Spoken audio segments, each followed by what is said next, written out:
Assalamualaikum warahmatullahi wabarakatuh. Saya Marsudi Syuhud, Dewan Pimpinan Pusat Majelis Ulama Indonesia, mengucapkan selamat ulang tahun yang ke-55 kepada BPJS Kesehatan, Badan Penyelenggara Jaminan Sosial, yang tidak terasa hampir genap 10 tahun program JKN berjalan dengan baik.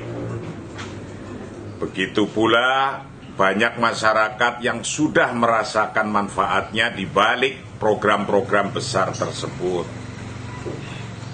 Ada BPJS Kesehatan yang tidak pernah berhenti berinovasi untuk memudahkan peserta-pesertanya untuk mengakses layanan kesehatan.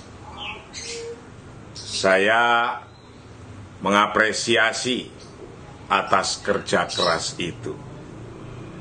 Selamat ulang tahun BPJS Kesehatan, Badan Penyelenggara Jaminan Sosial. Terima kasih. Wallahul muwaffiq ila aqwamit thoriq. Assalamualaikum warahmatullahi wabarakatuh.